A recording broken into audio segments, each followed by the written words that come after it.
kupuwa zvese medical case insurance everything ku America but unenge achidefenda wrong weZanuPF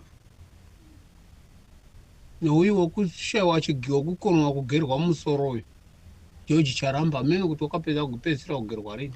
Right, muri yeZimbabwe ndadzoka zvekare. I'm back kunge musana ndadzoka nema updates emanheru kuti ndikuzivisei zvinhu zvese zviri kuitika munyika yedu yeZimbabwe. Zvatasangana kudai so munozviziva kuti inini handina time yekuwesta. Kana uchiziva kuti iwewe unodedzera kuti pasi neZanuPF, tanga nekulike this video right now kuitira kuti ZanuPF yacho iboikani. Ma-updates andinawo emanheru anaya akamira akadai so. Parikunzi His Excellency President Emerson Mnangagwa has arrived in Chiweshe, Mashonaland Central at an event to celebrate the First Lady Dr. Axlia Mnangagwa's attainment of a Doctor of Philosophy degree in Tourism and Hospitality Management. Inyaya zvaitika masikati is Ministry of Information and Publicity ndo yanga yabudisa izvo because nangochuza kungoshandisa this one because a lot of people ndikaona kuti vamwe vacho havanyasonzwisisa the way yatinoya nenyaya idzi vanotanga kuti aioni kuri kunyeba so that's why ndichichuza vanhu vanenge vakabudisa kale so but ndine the way imwe ndaifanira kunge ndatozviita kune vanonyazondiziva Mushe. So nyaya iyi kwandiri hazvisi kundimekera sense honestly speaking. Why? Because these people zvavari kuita apa it's more like a party. This is just a celebration yekuenda kuno-celebrate kuti vakawana degree handiti, but life yavo vanorarama every day it's more like a party. Haana chavanoshaya, haana chikafu chanonzi haana. Akutorina president anonzi ari kushaya chikafu chakatumba make. Tingataura zvechiko mashampagne everything.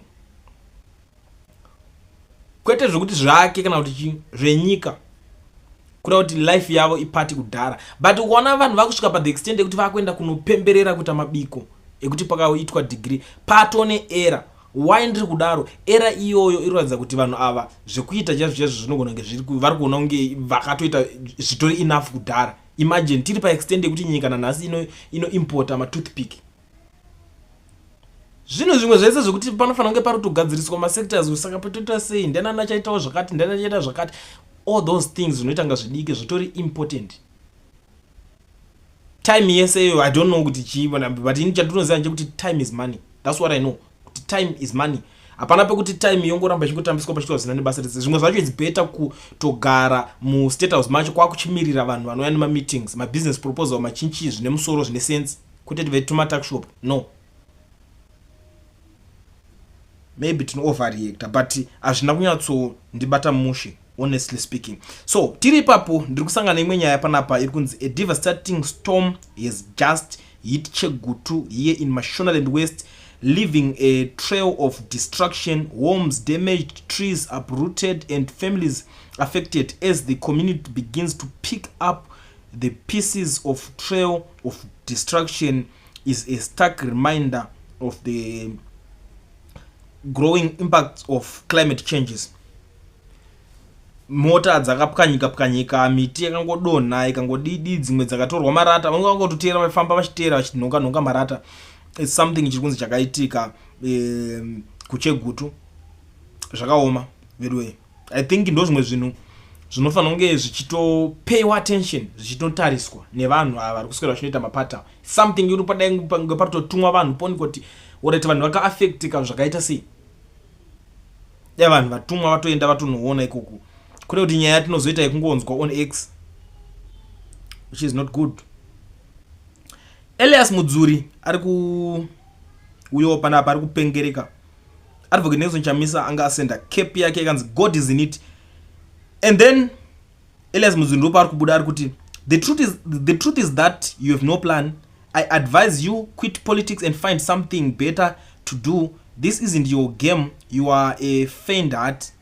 I don't know kuti bitterness ichi yo imimi vanhu kuZimbabwe I don't know but vanhu kuZimbabwe vamwe vacho nakaremo mbijana kakutwanya so kakunyima na moto is it ndo yamungati advice yekuadvise munhu iyoyo ingatonzi advice moti tatoko advice kuti kuita siya zvauri kuita siya ita give up. wotozviti you are an advisor. Iye wacho pachake ari kuadvisa mumwe kuti kuita iye wacho anitori a failure more than zvekutoti atingatotaura hati alright political career yacho hatorina, ari kutoudzawo munhu ari kutoti ndiye achitori nenyanga dzacho dzese dzekuopposition. Anyway, it's a topic for another day. Panapa ndiri kuonawo mumwe ari kupengereka panapa avarakasha uyu amene kuti apfunda sangana naye se vakomanaka. Aya, zvimwe zvacho nongoti Mwari ndibatsirei tisazonyanya kutaurisa zvimwe zvacho. Ari kuti have you noticed the stability of ZIG since September? All enemies of progress are now silent about it, suggesting that the few defeated, if this stability continues, the currents may soon be able to buy fuel again. Inini zvandoda kutaura ndezvekuti hapana ukaona munhu ari kuti arida kucelebrate kuti ZIG rakazoita stability wati pfungwa dzake dzinoda kuti dzinotariswa kuti ari right here. Because atinga celebrate ZIG pakadai so apa. Hatidi kuti tibhabhadzire vanhu vachiita zvinhu zvisiri izvo. Hatidi kuti tibhabhadzire vanhu nyase kuonesa vanhu chokwadi makati mari iri i-gold backed. Nanhasi kana muchiti stability, imwe gonze stability seko iyo yakatodonha value kudaro. Mari inonzi iri gold backed. Gold racho kana kadonha value zvekudaro here. Mochitanga kuudzwa imimi zvokunzi stability yacho iri papa yaita kuti vanhu enemy of progress. Kuopposa zvinhu zvinenge zvichiitika doesn't mean kuti uri enemy of progress. Zvinhu zvakadhakwa hapana pekuti munongobvuma zvese. Zviriko chero kuma families. Unotosvika pamwe wotoona kuti une mamwe ma relatives kuti already paitika kana something is it a family function whatever or a funeral, munhu anosvika achisuggesta zvinhu zvakadhakwa zvega. Kozoita umwe kuti atokusisa nharo dzina basa but mari yacho hana futi ari kungotaura kuti datikazoda kuona kuti kadai so plan inoshanda kana kuti todai so zvinhu zvinoita toregedza kufadzana nenhema. That's the same thing. Anyway, uyirega ndisiyana naye ndomukwadza. Pane nyaya iri kupinda iri kubuda panapa munhu uyu ari kutaura kuti zvoni I worked paRusape hospital for 10 years. My beds which were supposed to be repaid aitorwa kugadziriswa mabraistand zvikwere zvehuku nemashef. If you go around Rusape hospital compound izvezvi you see so many beds turned zvinotori zvikwere zvehuku. Zvinhu zvakadai so izvi kana zvakubuda manje unoona hazvichabudisi picture kanaka honestly speaking, cause imimi motaura kuti zvoni ngati remind naye about zvakataurwa naNiki panapa daungoti defense yacho mungoenzwisisa because handiye yabuda chita aiwa vachabudisa statement ravo vashandi veikoko vakuchitaura kuti vanhu ava kuti vamirire kuti zvinhu zviripeyiwe vaitora chinogadzisa zvikwere zvehuku. Handiti maproject aya taimbotaura kamari dzine dziri shoma dzavanenge vachitambira vamanyira kuti aiwa takuita mamwe projects. Niki manje ndo pamezuro paibuda chiti there is a picture making rounds on social media about a patient on hospital mattress. The institution concerned about explained that the patients in question would deserve their privacy and dignity respected. Here's a condition that makes them restless and agitated. Therefore, a decision was made to make them safe by putting them on a mattress to minimize a risk of falls.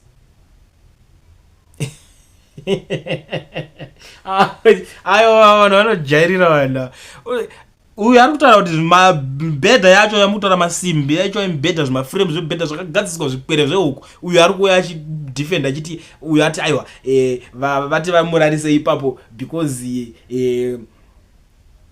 vari kutyira kuti vakamisa pane imwe mibhedha anodonha. Ukaona mibhedha unodonhedza munhu mibhedha iwo wakadhakwa iwo unongochita zvekuita sei unotodonha wacho mubhedha wemuhospital unodonhedza vanhu. Makazviona kupi? Vanhu vese vanorwara worldwide vanoita zvekurariswa pasi here. Iteknology iri ichii chakadaro ichocho? It's embarrassment. Ko munhu ukapinda totanga ucharumwa nemasvosve uri pasi ipapo. Ko iwo makonzo zvo wakapinda kana tsikidzi dzinowa kudhaya uri pasi ipapo wotonzi warariswa wadaro zvotonzi aiwa tiri kutaura kuti asadonhe uri kutora usadonhe but pane zvimwe futi zvomawasangana newo mvura inoona kungoyerera somewhere ungolika somewhere wakutosvika uchitota ipapo. Chii chakadaro ichocho? Ko makapinda nyoka nemistake inoita sei? Pozi tomboti kana munhu ari pahospital bed zviri nani inongoperera pasi ipapo ikapinda ari ipapo so what's next? Kungopinda vakatondorara vese magumbezi mo yozongonzi aiwa vanenge vakublema mweya yetsvina manje nevakomana vemachechi vakati goya munongovaziva vanenge vatongoya svika votongobhabhadzira hurumende so vongoti zvechokwadi inenge mweya yetsvina inenge yakangonhingirikena havatokwanise kumatsura kamakoronyera iwaya. havakwanisi. Ndo nyaya yacho inenge ichiitika ndizvozvo. Ameno ini nyaya dzemuZimbabwe zvangu ininika unosvika pachikamu chekuzorora uko ndiri kunzwa kuti Temba Gorimbo hanzi adeactivate Facebook account yake vanhu vanotuka Gorimbo aya I think mafotos anonyamurwadza ndaya yekuti akataka kufambiswa ana president Mnangagwa achinzi right dzungu mutemo wedzungu nemunyama ayai manyemwe nemunyama zvisiyane ndikandonyaya yakanyanya kufambiswa iwo zvakanyanya. That's why ndo zvimwe zvandakatozoonawo panapa.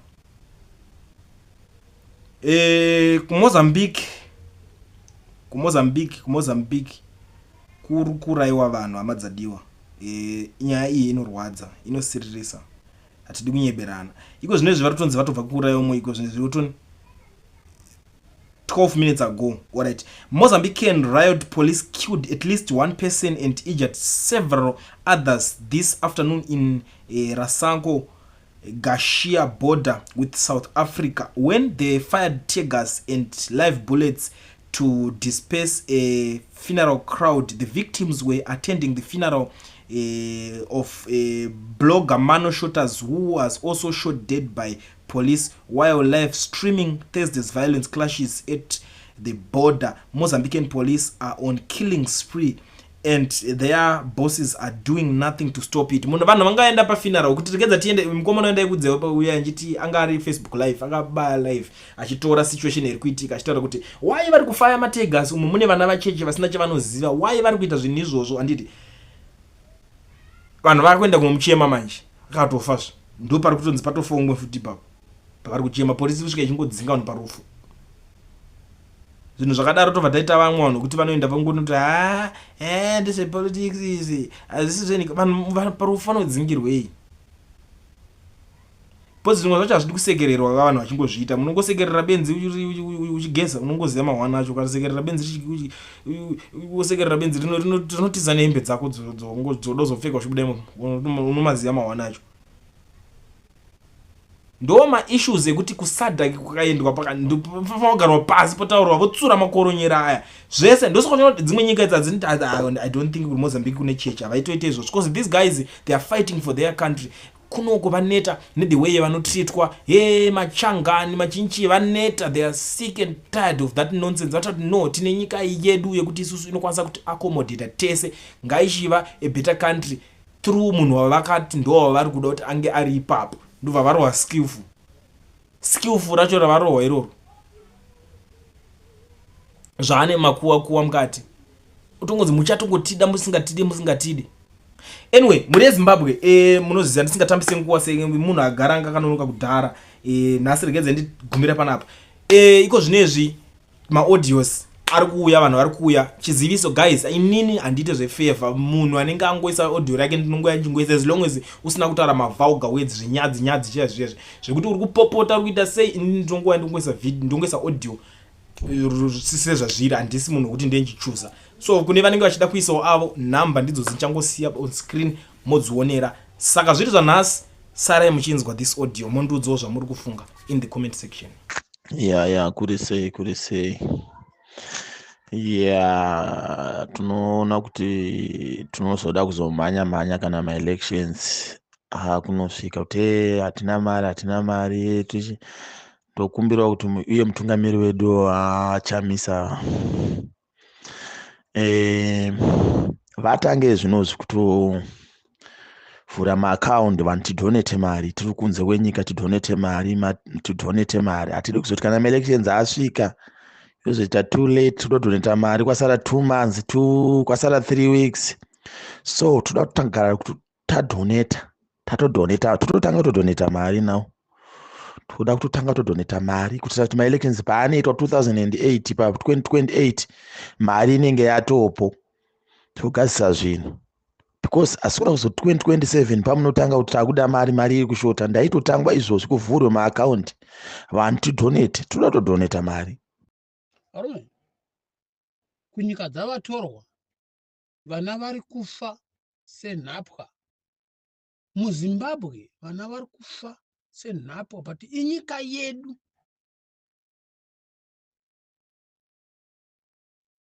Uri kuZimbabwe uri muforena, uri kuSouth Africa uri muforeigner. Uri ku America uri muforeigner. Uri ku Canada uri muforeigner. Uri ku China uri muforeigner. Uri ku Namibia uri muforeigner. Uri ku Botswana uri ku saka kwenyu chaiko maZimbabwe indokupi. Kwenyu chaiko. The way are they treating a patient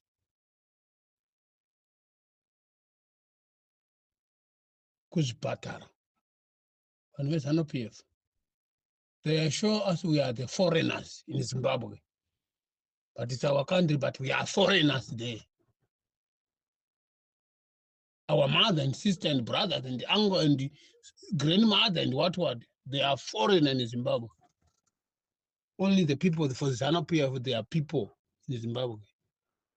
Because ukatarara mabatirwo ari kuitwa vanhu zvinoratidza kuti tiri maforeigner muZimbabwe. You are not a citizen of Zimbabwe.